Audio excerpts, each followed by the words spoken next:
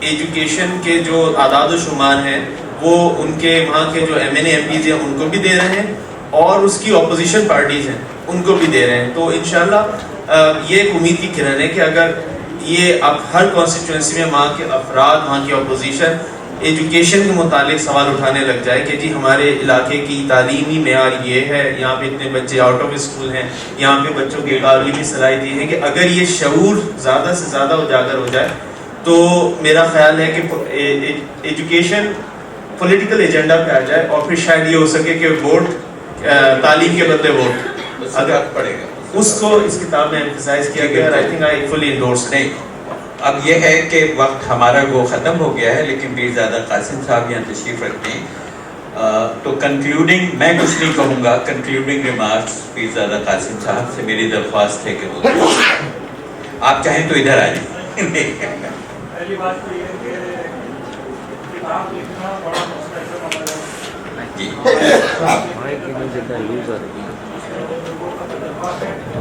وہ شیئر کرتے ہیں اور کتاب ترتیب دیتے ہیں اور کتاب لکھی جاتی ہے, تو میرا خیال ہے کہ ہمیں ویلکم کرنا چاہیے اور جو یہ ریسرچ اور کتاب لکھی جا رہی ہے اس کو تحسین کی نظر سے دیکھنا چاہیے.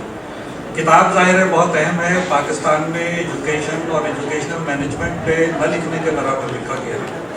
چنانچہ میرا خیال ہے کہ شاید اس کتاب سے, میں نے تو یہ پوری نہیں پڑھی ہے, اب شروع کروں گا, یہ ایک بہت اچھا اضافہ ہو سکتا ہے کہ ہمارے پاس کچھ اس طریقے کی گو کہ یہ پورے ساؤتھ ایشیا اور اس کے حوالے سے ہے. پاکستان کا منظرنامہ اس میں نہیں ہے بہت زیادہ, اور آج کی اس محفل میں بھی پاکستان کا منظرنامہ بہت زیادہ نہیں ہے. دیکھیے, ہم نے پرائیویٹ سیکٹر کی بات کی اور پبلک سیکٹر کی بات کی. پرائیویٹ سیکٹر کے جو بھی ادارے قائم ہوئے ہیں یا ہو سکتے ہیں وہ سارا شہری منظرنامہ ہے, پورے پاکستان کا وہ منظرنامہ ہے ہی نہیں. اور ایک چیز ہوتی ہے پرائیویٹ اور پبلک پارٹنرشپ. یہ پرائیویٹ سیکٹر جو ہے وہ ہمارے دیہی علاقوں میں نہیں جائے گا, کبھی بھی نہیں جائے گا, اور اگر پارٹنرشپ ہے تو وہ بھی نہیں ہوگی. تو اول و آخر جس چیز پہ ہمیں توجہ دینی چاہیے وہ یہ ہے کہ حکومت کو اس کی ذمہ داری کو محسوس کرنا چاہیے, اور ہم مختلف طریقوں سے, خواہ اس کے لیے ہمیں لابینگ کرنی پڑے. میرا تو خیال ہے کہ اس میں مہم چلانی چاہیے کہ پاکستان میں ایجوکیشنل ایمرجنسی نافذ کی جائے, اور یہاں اس پہ ہنگامہ کرنا چاہیے. میں تو کہتا ہوں کہ اگر تعلیم کو جگایا جائے حکومتوں کو, اور وہ تعلیمی اپنی جو ذمہ داریاں ہیں خاص طور سے بنیادی تعلیم کی, وہ اس کے لیے کوششیں کریں. انہوں نے بالکل اپنا ہاتھ اس پہ سے اٹھا لیا ہے اور یہ کہتے ہیں کہ پرائیویٹ سیکٹر کر دے گا, یہ کبھی بھی نہیں ہونے گا. دوسری بات یہ ہے کہ ہمیں میرا خیال ہے کہ جو ہمارے نوجوان ہیں ان سے ہمیں بہت اس میں مدد مل سکتی ہے, اور ایک سوچ ڈیولپ کرنی چاہیے کہ ہم لوگ جو ہیں کبھی کبھی اس سے بہت متاثر ہوتے ہیں اور کہتے ہیں کہ واقعی ایجوکیشن ہمارا جو سارے مسائل کا حل ہے پاکستان کا وہ یہی ہے کہ جب تک ہم اسے نالج بیس سوسائٹی نہ بنا لیں. لیکن یہ کیسے بنے گی؟ کیا ہم ہاتھ پہ ہاتھ دھرے منتظر فردہ رہیں کہ جب حکومت کر دے گی تو ہو جائے گا؟ اب ہمیں سوچنا چاہیے کہ اس آڈیٹوریم میں یا اس سماعت گاہ میں جتنے لوگ بھی موجود ہیں وہ یہ کہیں گے کہ بھائی میں کیا کر سکتا ہوں, میں تو تنہا آدمی ہوں. بھائی آپ تنہا نہیں ہیں. آپ کو یہ چاہیے کہ آپ اپنے ہم خیال اور اپنے جیسے 4 لوگ تلاش کیجئے جو یقیناً ہیں. کوئی شخص تنہا نہیں ہے یہاں, اور اسے وہ جو ہوں گے انہیں دیکھنا چاہیے کہ ہمارے مسائل کیا ہیں اور کس طریقے سے اور لوگوں کو اس میں شامل کیا جا سکتا ہے. اور پھر وہ یہ سوچیں کہ ہم نہیں ہزاروں کی, لیکن یہ کہ ہم ایک 50 لوگوں کی ذمہ داری تو لے سکتے ہیں کہ جو ایجوکیٹ کرنے کے لیے عام طور پہ بچوں کو اور جو ہماری نئی نسل ہے اس کے لیے کچھ چراغ اور جلائے جائیں اور کچھ راستے تلاش کیے جائیں. تو یہ تو ہے کہ عالیہ رضا کا شعر ہے کہ ادھر آؤ دل کے بلا کشو, غم دل کہو غم دل سنو, غم دل کی ہے یہی منزلت کہ یہ غم ہو اپنے ہی دم سے کم. تو یہ تو اب جب کوئی بھی کچھ نہیں کر رہا تو یہ ہم ہی کو کچھ کرنا پڑے گا, اور اس میں لوگوں کو تیار ہو کے اور بات نکل آنا چاہیے. بہت شکریہ.